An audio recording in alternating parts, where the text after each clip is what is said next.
Nous nous reconnaissons tous comme ayant été des pécheurs, qui avons reçu la vie éternelle par la foi. Aujourd'hui, nous aimerions voir jusqu'à quel point Dieu nous sauve par Jésus-Christ. En d'autres mots, à quelle position nous parviendrons en tant qu'individus à travers le salut accompli par Jésus-Christ.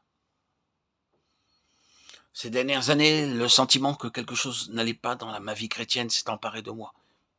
Car quand je lis la Bible, je dois reconnaître que je n'ai pas ce que le livre dit que je dois avoir. Bien qu'il y ait en vérité des chrétiens dont leur vie est plus pauvre que la mienne, et quoique certains qui ont eu une profonde expérience avec le Seigneur m'aient assuré que je possède déjà ce que je devrais avoir, malgré tout. Je me rends toujours compte que je ne possède pas tout ce que la parole de Dieu dit que je devrais avoir. Grâce à Dieu, je sais maintenant qu'il y a pour moi en Christ des choses vraiment plus excellentes encore et que toutes ces choses, nous pouvons les obtenir et peuvent être obtenues immédiatement, maintenant. Ce que j'aimerais donc partager avec vous aujourd'hui concerne la portée de notre héritage en Christ Jésus. Je ne parlerai pas à propos de notre héritage dans le ciel que nous aurons dans le futur, ni au sujet de la vie éternelle que nous possédons déjà par la régénération, ni même de la gloire du royaume de laquelle nous jouirons dans le millénium. Non.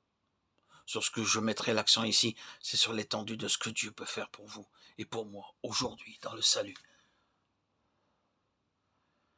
Combien plus le sang de Christ qui, par l'Esprit éternel, s'est offert lui-même sans tache à Dieu, purifiera-t-il votre conscience des œuvres mortes, afin que vous serviez le Dieu vivant. Hébreux 9, 14. Ce verset nous dit à quel point Christ peut sauver notre conscience. Son sang peut la purifier des œuvres mortes. Me permettez-vous de vous interroger au sujet de votre conscience? Est-elle sous l'accusation? Si elle l'est constamment, vous ne possédez pas pleinement ce que Christ a accompli pour vous. Le Seigneur nous sauve et son sang purifie notre conscience. De telle manière, son sang l'a purifié, qu'il n'y a plus de condamnation. Lorsque nous nous réunissons, peut-être prions-nous des fois. Ô Dieu, nous te remercions, parce que nous avons nos cœurs purifiés d'une mauvaise conscience. Cependant, nous sommes souvent troublés après. Ceci indique simplement que nous avons eu notre conscience couverte seulement ou que parfois elle est négligée. Mais le sang du Fils de Dieu peut nous purifier. Ainsi, si notre conscience est toujours sous l'accusation, nous n'avons pas encore reçu un plein salut. Ceci n'est pas dû à quelque incapacité du salut de Dieu, pas du tout. Au contraire, louons-le et remercions-le de ce qu'il peut nous sauver, au point d'avoir notre conscience totalement purifiée. Avoir notre conscience complètement purifiée est possible.